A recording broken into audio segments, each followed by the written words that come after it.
اب میں ظفر نامہ کے لیے دروشم کو دعوت دیتی ہوں، اگرچہ وہ ہماری فارسی کی طالبہ نہیں ہے، لیکن ہم نے اس کی پریکٹس اتنی اچھی کی ہے کہ آپ سب کو سن کے بہت مزہ آئے گا اور وہ فیسٹ آف دا ڈے ہوگا۔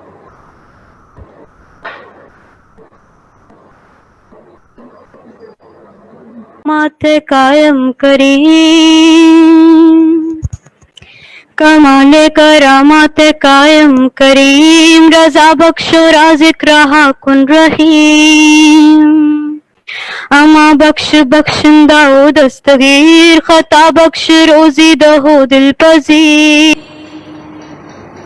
شہنشاہ خوبی دہو رہنمو، کہ بے گونو بے چونو چون بے نمو، نہ سازو نہ بازو نہ فوجو نہ فرش، خدا بندے بخشندہ عیش و عرش، جہاں پاک زیرست ظاہر ظہور، عزامی دہو ہم چو حاضر حضور، عطا بخشو پاک پروردگار، رحیم است روزی دہے ہر دیار، کہ صاحب دیار است عظیم عظیم، کہ حسن جمال است رازق رحیم، کہ صاحب شعور است عاجز نواز، غریب الپرست و غنیم الگداز، شریعت پرست و فضیلت ماں، حقیقت شناس و نبی کتاب، کہ دانش پیو ہست صاحب شعور، حقیقت شناس است و ظاہر ظہور، شناسندہ علم عالم خدا ہے، خوشائندہ کار عالم خوشا، گزارندہ یہ کار عالم کبیر، شناسندہ علم عالم امین، شناسندہ علم عالم امین۔ Then there was one very famous proverb, "Eh dekho kismat de khel, pade Farsi veche tel." Means all those people who had learnt Farsi during the Sikh times or the times before that, because a lot of the divans, even from the Mughal period, a lot of people from Khatri caste, they were into Persian a lot. They had learnt it. But all of a sudden, when British came, they became unemployed. But again, they picked up English much faster than other castes, so they were always in the administrative levels. Anyways, I'll come to my topic for today, Shri Guru Tegh Bahadur Ji from the Persian Chronicles. The Persian Chronicle starts giving us entry from late 18th century up to mid 19th century. There are about 10 chronicles which are written in Farsi, which tells us about Guru Tegh Bahadur Ji. They were written generally under the encouragement or kind of patronage of East India Company. Except there is one only, Umdat-e-Tawarikh by Sonlal Suri. He was a chronicler of Maharaja Ranjit Singh. Other than that, all 9 were somehow influenced by British or hired by them as their press reporters, you can say. Out of those 10, 5 were Muslim, 5 were Hindus. Bhai Nand Lal Goa, he was a beloved devotee of 10th Guru, Guru Gobind Singh Ji. He wrote a lot of literature in Farsi. Many of his books are Zindagi Nama, Tawsif-e Sanaf, Ganj Nama, Dastur al-Insha, Arzul Alfaz, Khatmitat, Rehat Nama, Tankha Nama. So out of all these, I will quote today from Ganj Nama. Ganj Nama is the one which has a lot of praise of Sikh Gurus, and the one that is commonly known to most of the people is about the 10th Guru, Guru Gobind Singh Ji, where he says, Nasro Mansoor Guru Gobind Singh, is the Manzoor Guru Gobind Singh, Haq Ra Ganzoor Guru Gobind Singh, Jumla Faiz Noor Guru Gobind Singh, Haq Haq Agah Guru Gobind Singh, Shah-e Shahenshah Guru Gobind Singh, Bardo Alam Shah Guru Gobind Singh, Khasam Rah Jah Ka Guru Gobind Singh, Faizul Anwar Guru Gobind Singh, Kashful Asrar Guru Gobind Singh. But not many people know that he had written, Bhai Nand Lal Goa had written about Guru Tegh Bahadur Ji also, who was the father of Guru Gobind Singh Ji and was the 9th Guru. So I'm going to speak that now again in Farsi. Excuse me if I'm not able to pronounce the Farsi words properly.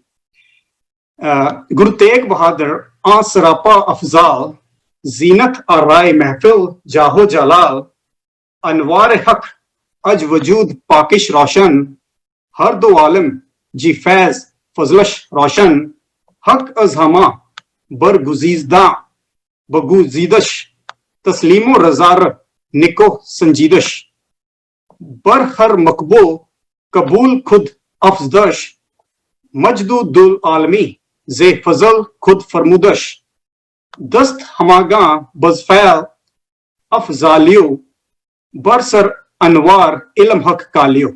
So this is a wonderful poem by Nandalal Goa in the praise of Guru Tegh Bahadur Ji, which I wanted to start my program from today because the year has started for Guru Tegh Bahadur Ji's celebration, and this poem, its translation, I'm sure you all know, it is in the praise of Guru Tegh Bahadur Ji, all different adverbs, adjectives he has used to describe about his personality. The next source that we come across about Guru Tegh Bahadur Ji is Khulasat Ut-Tawreekh. It's written by one Sujan Rai Pandari. He wrote that book also almost the same time as Nandalal Goa, around 1690s. The first one, Nandalal Goa, was written also around the same time. These both books are kind of in the same contemporary period. Sujan Rai Pandari is the first person who gives some idea, some note in Farsi about the execution of Guru Tegh Bahadur Ji, which is very well known in the Sikh history as it goes along with the rule of Aurangzeb. I had a lot of expectation from Khulasat Ut-Tawreekh by Sujan Rai Pandari that he will provide more details because he has written a lot of history before, even about some other rebellions. So he was very well aware, but also he chose to just write one line, not much detail he gave. He just writes, I'll read the English translation. Then Tegh Bahadur, the younger son of Hargobind, Guru Hargobind, was imprisoned under imperial officer, and in 1081 Hijri year, he writes, he was executed at Shahjahanabad. For me, this is very important because the year he's quoting is 1081 Hijri year, Enna Hijare. When I check that on Google, it comes out to be 1670, like, that kind of year. But we know from Sikh sources that the execution of Shri Guru Tegh Bahadur Ji happened in 1675. I personally think it can be a typo, or it can also be, there are a lot of issues by in the conversion of Hijri year into the regular years. We all know that most of the historians, the Mughal historians and the British historians, they say that Aurangzeb was not even in Delhi that time when Shri Guru Tegh Bahadur Ji was martyred, that he was in Hassan Abdal, he was quelling the Afghan Afridi revolts at the city of Hassan Abdal. So they try to say that Aurangzeb reached Delhi around 4 months after the execution of Guru Tegh Bahadur Ji. But what that does is, the entire Sikh story, the entire Sikh tradition that says that there was a dialogue between Guru Tegh Bahadur Ji and Aurangzeb. Aurangzeb wanted to see a Karamat, and that whole Sakhi. That Sakhi just, it sounds like a false propaganda if Aurangzeb was not even that time. So for me, it was very important to find out where this date comes from. And I found that this translation, most of this translation is done by Sir Jadunath Sarkar. He's the one who has transformed the entire Hijri years. He has done a wonderful job. Most of them he has done, but even with his corrections, even with his conversions, I have noted there are many places where there is a difference of even many years. Here we are talking about a difference of only 4.5 months only, that Aurangzeb reached Delhi 4.5 months after the martyrdom of Guru Arjan Dev Ji, which is based on Sir Jadunath Sarkar's. So I'll just go a little bit back about this conversion of Hijri thing, that when Akbar's time, he changed this. We all know that Hijri year, the Hijra era, is a religious chronology commencing from the flight of Prophet Muhammad from Makkah to Medina, and the following day, Friday, the 16th July, was equivalent to the 1st of Muharram. That's how the Hijri year starts. But during the Akbar's time, he replaced the Hijra by Shamsi San, the solar years. So for a lot of time, for some centuries, in Indian subcontinent, there was no more Hijri. It was Shamsi San because he tried to be more secular. But again, when Aurangzeb came, he again converted it back to Hijri, and the Mughal official records were vitiated chronologically, requiring the experts known how to make the dates given in the Persian records understandable to us. So it was extremely difficult to do those conversions because of middle years being used by Akbar, and thereon few centuries into the different, not as Hijri. So I'll just give you one example of one Satnami rebellion. The rebellion happened in the state of Haryana now. That's when Aurangzeb was in south that time. Khafi Khan has given two different dates of Satnami rebellion. He's given two different years. One is 1082 Hijri, and one he places 1084 Hijri. And Jadunath Sarkar has given 1084 Hijri. And Mustad Khan has given the date for Satnami rebellion as 1082 Hijri.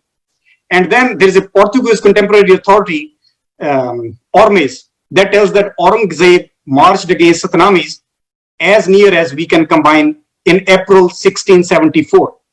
So I'm just giving an example of the Satnami rebellion that happened in Haryana, which has such a variety of different, all because of this conversion issue. So I will not be surprised if the calculation given by Sir Jadunath Sarkar that Aurangzeb was not in is not correct. And I would need the help of today's this wonderful seminar, especially our honorable guests from Iran, to look into more this so that we can solve this ongoing controversy in Sikh religion history research that was Aurangzeb even present in Delhi during that time of Guru Tegh Bahadurji's martyrdom.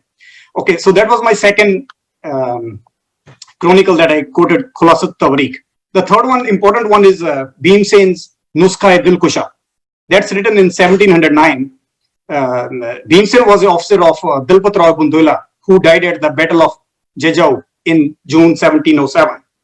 He has written that Guru Tegh Bahadurji was known in the public as Sacha Padsha.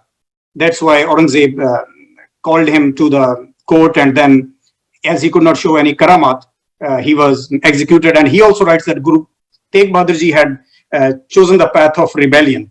The interesting thing is this Bhimsen's Nuskha-e-Dilkusha. It tells about the Battle of Jejau that happened in June 1707, and it also tells about Guru's relation with the Mughal Badshah, Emperor Bahadur Shah. Why it is important for us is because at a city in Punjab now, at Anandpur Sahib, there is a sword. It's called Saif. It is preserved at Takht Kesgarh Sahib at Anandpur Sahib, Punjab, and that sword belongs to first Imam Hazrat Ali, who is the son-in-law of Prophet Muhammad, popularly known as unko bolte hain Sher Khuda. It was presented to Guru Gobind Singh Ji by Mughal Emperor Bahadur Shah, who is also known as Prince Muazzam or Shah Alam bhi unko bolte hain. And Guru Gobind Singh Ji had sent his army under the command of Dharam Singh. When Prince Muazzam later on, he ascended the throne in 1707. So that's why this particular source is very important for us, Bhimsen's Nuskha-e-Dilkusha, because it provides a lot of those details which connects this sword that belongs to first Imam Hazrat Ali, which was presented as a gift to Guru Gobind Singh Ji, which is now well preserved, and a lot of devotees visit it. They pay their homage to it at the city of Takht Kesgarh Sahib, Anandpur Sahib in Punjab. The next chronicle where I find Guru Tegh Bahadurji's, I'm talking about all Farsi chronicles, of course, is Ibratnama. It's written by Muhammad Qasim in 1719. There is something very interesting. He compares in his Ibratnama that some of the mystics aligned with Guru Tegh Bahadurji, like Sarmad, tastes martyrdom. So it's very interesting that he compares the martyrdom of Guru Tegh Bahadurji, the ninth Guru, with Sarmad. And I'm sure the history students know about Sarmad. Though there is still some controversy, but most of the people believe that he was Armenian, that he was anti-orthodoxy and he used to taunt the mullahs. And it was him who said that in the shadow of great mosques does evil prosper. And he was executed by the order of Aurangzeb in year 1661. He was also a good friend of Dara Shikoh, and Aurangzeb used to taunt him after Dara Shikoh was executed. So the interesting thing about this Ibratnama, which I find is in the Persian language, that it has connected that though Aurangzeb had regard for royal power, but he also associated with religious men, but some mystics had aligned with him of his own accord, but some others like Sarmad taste martyrdom. So he included Sarmad and Guru Tegh Bahadur Ji in the same category, that they achieved martyrdom because of Aurangzeb's orders. Okay, my next example is going to be Risala Dar Awal Nanak Shah Darwish. Its manuscript is at Sikh History Research Department. At Khalsa College, Amritsar, there is a huge department of Persian manuscript, Farsi manuscript. It's surprising how much collection they have. And I really wish one day University in Lahore and Amritsar can do some kind of collaboration. 5 students go from Amritsar, they change their vehicle at Wagah border, and they can go across, they can read the things in Gurmukhi. And the students from Lahore can come to Amritsar, which has a lot of Persian manuscripts sitting just in a cabinet. So anyways, this manuscript is there. Risala Dar Awal in Nanak Shah Darwish, written by Arora Budh Singh. He tells again about the miracle that Guru Tegh Bahadur Ji was asked to show a miracle.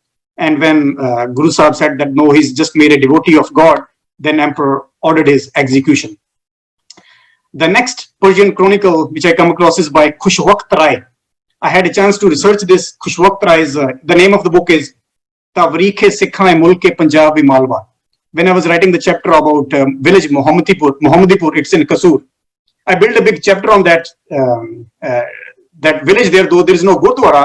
In my book, I have tried to build chapters around those areas also, which have a lot of things to do with the literature, because that is a village where Meherban Janam Sakhi was written. So over there, I found some interesting quotes from this Farsi book, Khushwaqt Rai. Anyways, he was asked by Colonel Uchal Latoni to collect the history of the Sikhs. He wrote this book in 1811-12 in Batala. And he also writes about the miracle that the emperor demanded a miracle. Guru realized the necessity of sacrificing his life with piece of paper tied to his neck, like a taweet. He put a taweet here. And when the sword struck his head, was severed from the body. Thus died Guru Tegh Bahadur on Maghar Sudi Panj, Samvat 1732.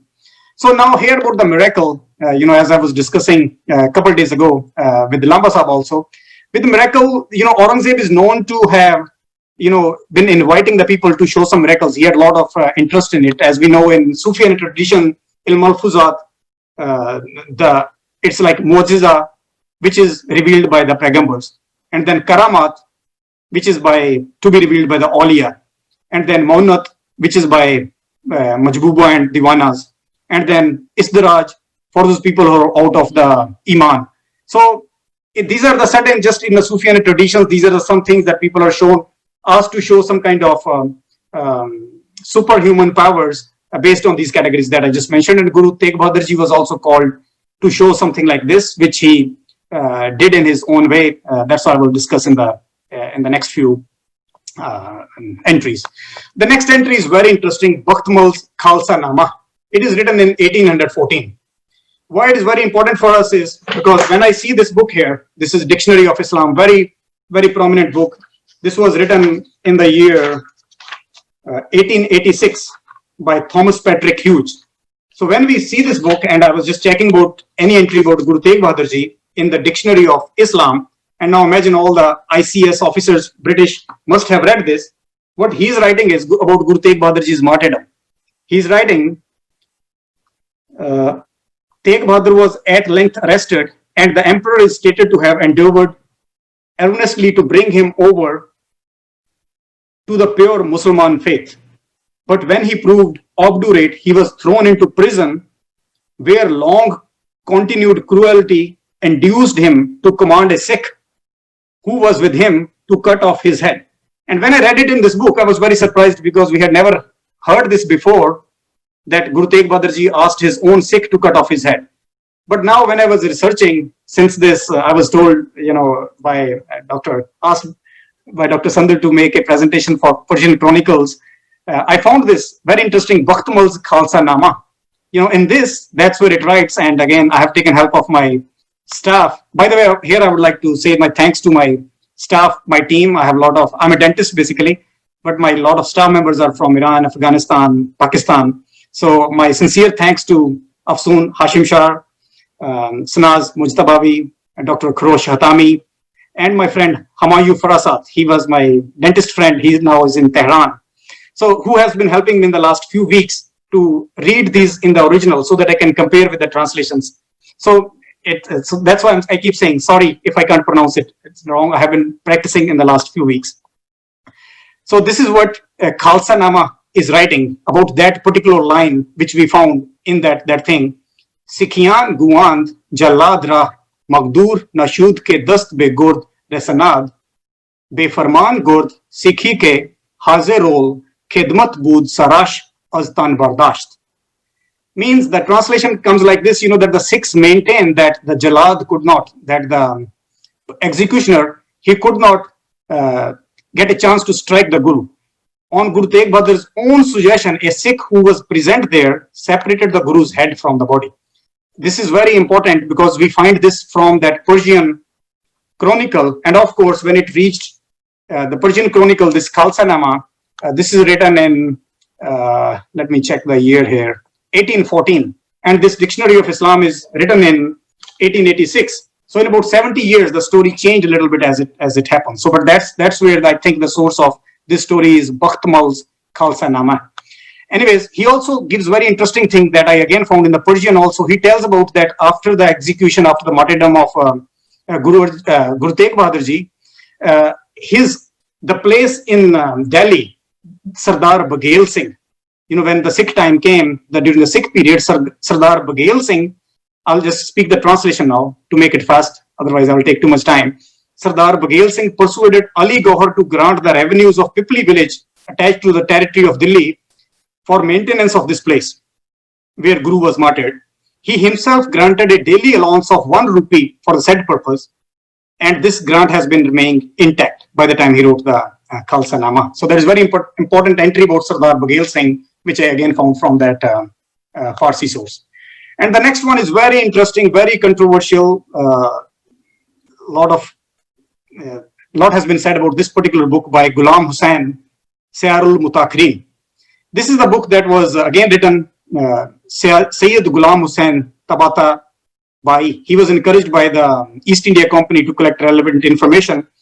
His work, he completed his work in 1783 about the later Mughals, and it was immediately acknowledged as the most useful work on the 18th century India, though it was published in 1831. So he was supposed to present an unbiased report on the true character of East India Company in Bengal and to describe the policies of Warren Hastings. That was actually the purpose of his work. So most of the work it runs about Bengal. But I will read the entry which is important to us. And the book I'm using here now is the Siyarul Mutakhirin, its English translation. First, I will go over how big mistakes the translators have made. That is actually what I'm trying to bring awareness through this show, is that we are stuck now. We have not been reading Farsi since, people in Punjab have not been exposed to Farsi since 1849.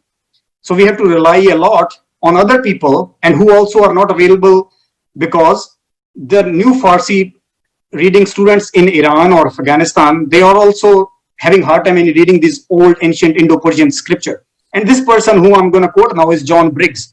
He translated this book. That book became extremely popular. It was published in London by John Briggs. He's writing the history of Mohammedan power in India during the last century.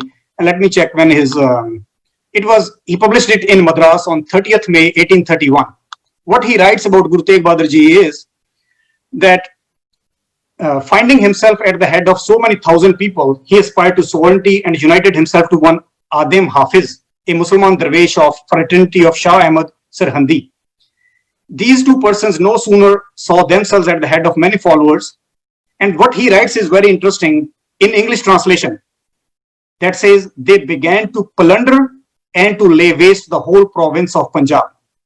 Now that is a very derogatory statement that we feel, that it says that Guru Tegh Bahadur was involved in plundering and doing all that stuff.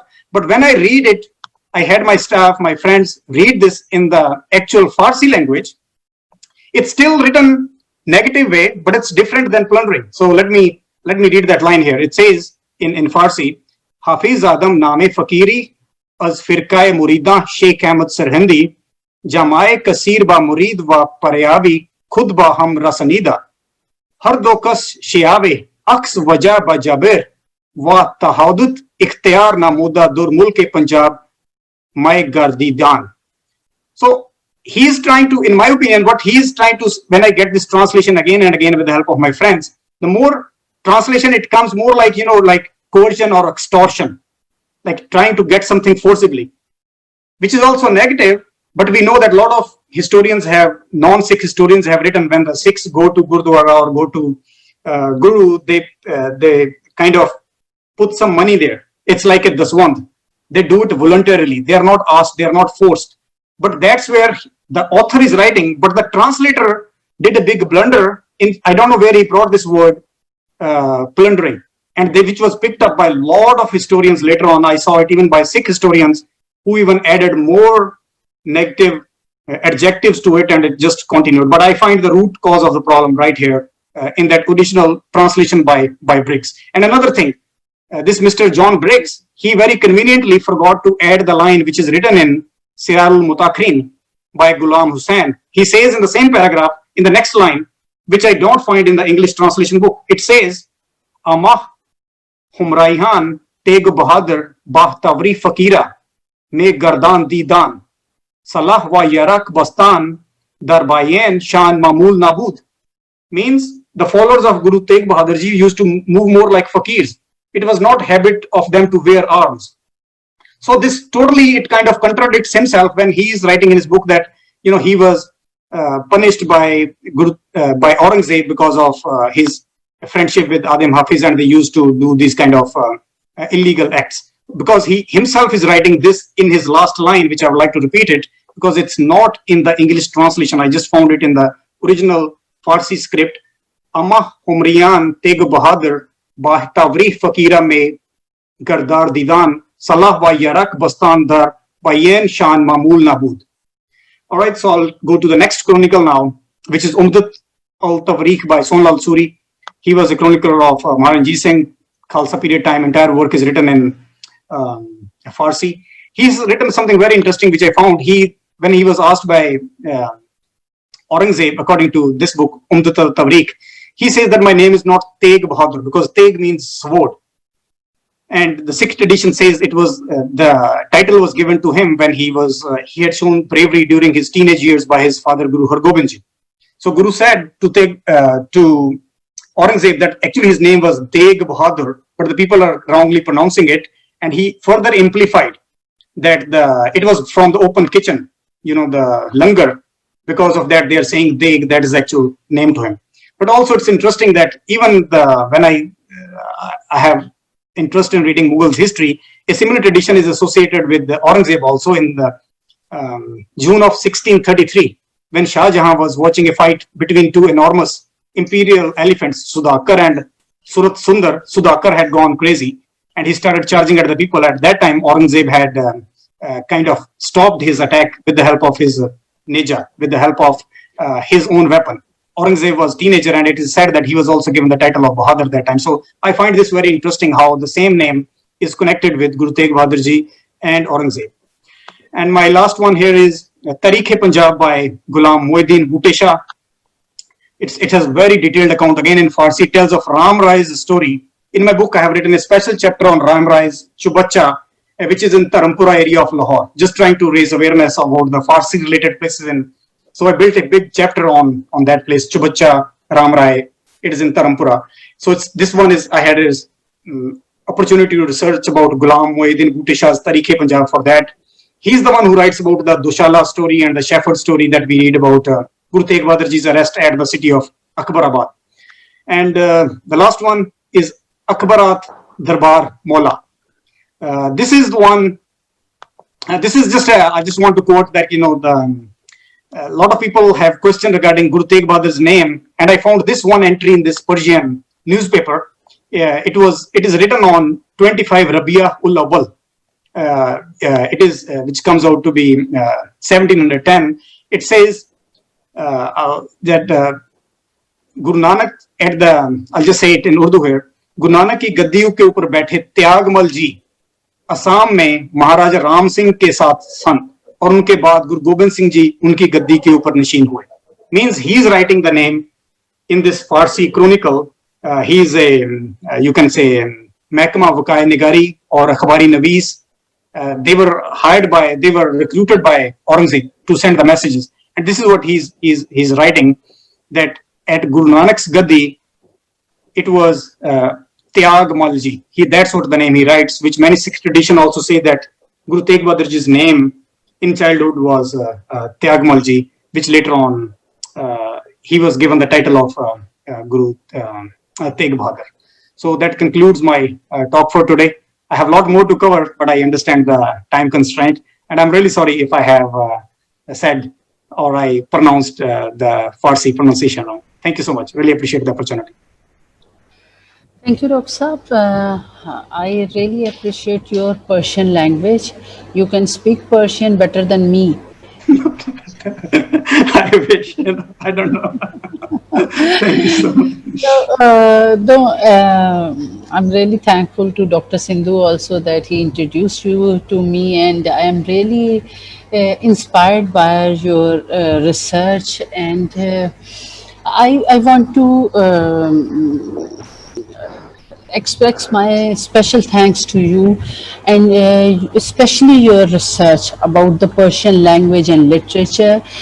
And I want to request you to support my department for the translations of the Guru Tegh Bahadur Persian scripts. Sure. We can help you more than anyone else. Okay.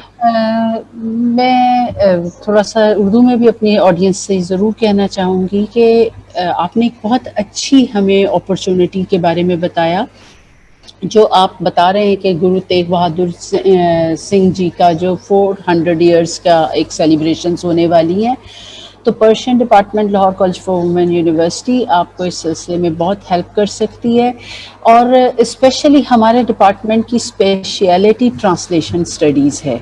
हम लोग इसमें काफ़ी expert हैं, और हम अपना एक बहुत अच्छा कोई रिसर्चर, अपना एक पीएचडी का स्टूडेंट आपके साथ अटैच कर सकते हैं, ताकि हम इसके ऊपर काम करें. मैं खुद भी कुछ थोड़ी बहुत ट्रांसलेशंस का कोई 20-25 साल का एक्सपीरियंस रखती हूँ, तो मुझे खुद हमेशा ट्रांसलेशंस में ये प्रॉब्लम आती रही है कि लोग ट्रांसलेशन को बहुत चेंज कर देते हैं असल मतन से, या बहुत मुश्किल बना देते हैं.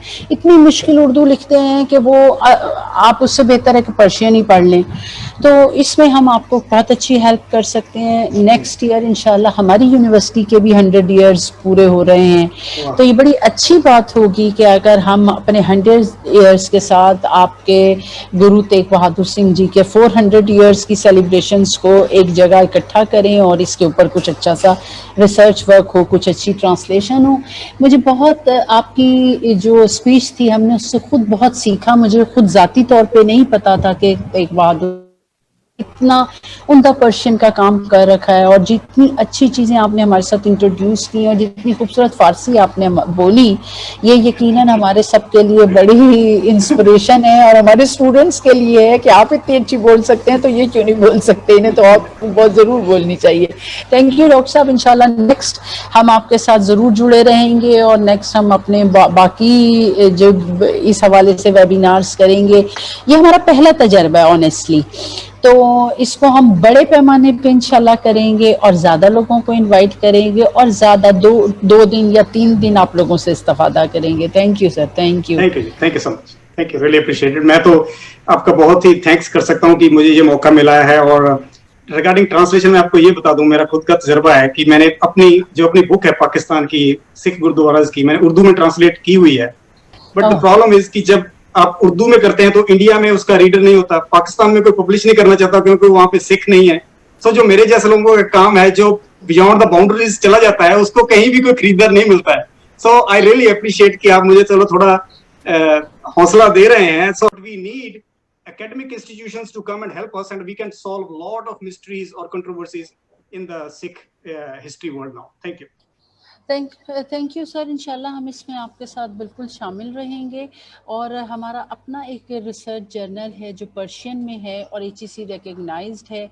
हम अपने पर्शियन के जो हमारे कोलीग्स हैं, फ्रेंड्स हैं, उनके साथ बात कर सकते हैं कि इन चीज़ों को प्रमोट किया जाए, ताकि क्योंकि ईरान में बहुत सारे सिख हमारे भाई मौजूद हैं, लेकिन वहाँ भी इस हवाले से बहुत ज़्यादा काम नहीं हुआ. तो इत्तेफाक की बात है कि जब हमने इस वेबिनार को ईरान में انٹروڈیوس کروایا تو کل مجھے کوئی 4 پیجز کا ایک انٹروڈکشن اس ویبینار کا ملا ہے جو وہاں ٹیلی گرام پہ انہوں نے انٹروڈیوس کروایا ہے. ایک ان کی سائٹ ہے ایران فرہنگی یعنی کلچرل ایران کے, اس سائٹ پہ 4 پیجز کا اس آج کے ہمارے ویبینار کا انٹروڈکشن تھا. یہ ہمارے لیے بہت بڑی کامیابی کی بات ہے کہ ہم نے آغاز کر دیا ہے, پہلا قدم رکھ دیا ہے اس جانب. انشاءاللہ اینڈ میں بتاؤں گی آپ کو کہ گورایا صاحب بھی ہمیں بہت ہیلپ کر رہے ہیں, اور ہم انشاءاللہ نیکسٹ ایک ایسا پروجیکٹ کرنے لگے ہیں جو رنجیت سنگھ کے کتاب کے حوالے سے ہوگا اور پرشین اردو میں اس کی ٹرانسلیشن ہوگی. بہت شکریہ ڈاکٹر صاحب آپ کا. اب میں ریکویسٹ کروں گی مس امبر سے کہ وہ ہماری نیکسٹ اسپیکر کو دعوت دیں. I don't think there is any collaboration at the moment, but I have a platform here. If in future we can use it in collaborating with Indian or Iranian or even Afghanistan or others, we will most welcome that. Till now, we don't have any such platform. Thank you. تو سر میرا خیال ہے کہ آج کا ہمارا یہ جو ویبینار ہے یہ اس سلسلے میں ایک کڑی ثابت ہوگا, اور ہم ہوپ فلی ان کولیبریشنز کی طرف جائیں گے جو کہ آپس میں ہم کریں گے آپ کے ریسرچ سینٹر سے بھی اور انشاءاللہ باقی دوستوں کے ساتھ بھی, تاکہ اس کام کو آگے بڑھایا جا سکے. اور یہ تاریخ کا بڑا خوبصورت پہلو ہے جو ابھی تک چھپا ہوا ہے, جس کو ہمیں کھول کے سامنے لانے کی ضرورت ہے. You are right. I'll do my best. Thank you, sir. Thank you. Thank you. Dalveer Singh Pannu sir is requested to Hi, sir. respond to my Italy, question. काफी कम वैसे हो चुका है. lot of PhD and thesis I have been seeing in the past few years, but most of the work is more of I see कि उन्होंने utilize कर लेंदे to get their higher education and all, but we need little more passionate people ਜਿਹੜੇ ਸ਼ੌਕ ਦੇ ਨਾਲ ਇਸ ਕੰਮ ਦੇ ਪਿੱਛੇ ਲੱਗ ਜਾਣ, not to just get some degree and get a good job and then PhD is done, then it's over. That's what I think is. So a lot of work I think ਜਿਹੜਾ ਮੈਂ ਸਾਰਾ ਕੰਮ ਬੋਲਿਆ, I have utilized the work of other people. Doctor ਜਿਹੜੇ ਮੈਂ ਦੋਨੋਂ ਗੁਰੂ ਸਾਹਿਬ ਅੱਜ ਮੈਂ ਗੱਲ ਕੀਤੀ ਗੁਰੂ ਤੇਗ ਬਹਾਦਰ ਜੀ ਦੇ ਬਾਰੇ, Persian sources. So the work has already been done by J.S. Gariwal and Dr. Pyar Singh, and even Dr. Sardar Kapoor Singh has also done some work on it. So the work has been done already, but I don't know if you saw the news. It was about the translation and pronunciation of Zafarnama. A singer, Stinder Sartaaj, sang it, and he was big time in the news because he said some words which were not according to the. But problem is, Zafarnama has been there are many manuscripts of the Dasam Granth that are available. So he used one manuscript, and then it was found that the person who is a Persian doctorate, he's also sick in Chandigarh somewhere. He objected it, but he was reading it from a different manuscript, and all that they had to do was to check which manuscript. They just thought Zafarnama, but Zafarnama can have. So that's where we are stuck at this point, that there is no one. I can literally count people on my fingers in India who have done, which is very, very less. And even in Pakistan now, I have a lot of friends. We want to get a lot of stuff out of Pakistan archives from Lahore University libraries. And this scripts that I show to them, even it's hard for all these people together to read it. That means there are some ancient words that need a lot of help. I personally think the people who are of Afghan origin, who speak Dari, Pashto, but they also know Farsi, they have a little bit combined knowledge as compared to just someone who's Persian. That's what I have seen, at least in my, I go to different offices Monday, Tuesday, and I take the same book to one Pakistani Urdu speaking friend, and then to Turkish, and then to Algeria. There are Arabic words. So the same line I have asked them to read and pronounce, and that's how I have learned from all those 5-6 days that I have. But I find such a variety that means there is a huge need of collaboration. And today's webinar is going to be the milestone with the help of Ehsan Nadeem ji, Professor VC Saab, just she said, this can totally change the way we read Sikh history. Sikhs have been very generous in putting a lot of money for gurdwaras and making lavish buildings, but we just need to get their attention towards these Persian manuscripts and Persian translations, and they will listen. We just need to get more of these kind of things and reach.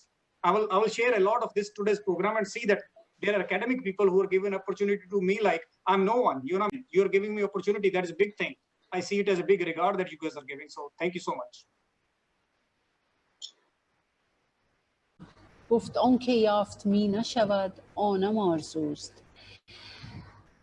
مولانا روم اپنے اس شعر میں یہ کہتے ہیں کہ کل ایک شیخ ہاتھ میں دن میں چراغ لیے گھوم رہا تھا اور کہہ رہا تھا کہ میں یہ سست الوجود انسانوں سے اور جانوروں جیسے انسانوں سے تنگ آ چکا ہوں.